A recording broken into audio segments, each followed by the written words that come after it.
8 years ago, I grew my first beard. As my beard was starting to get a little bit longer, I didn't know anything about it. It's my first one, right? So I went online. All kinds of stuff started popping up. Beard this and beard that and beard care and beard clubs and wow.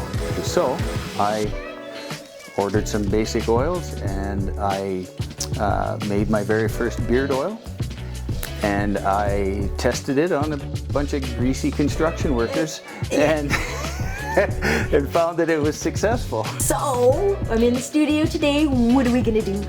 We are going to make a new blend of oil, exclusive for Art Market 2024. It's gonna be fun.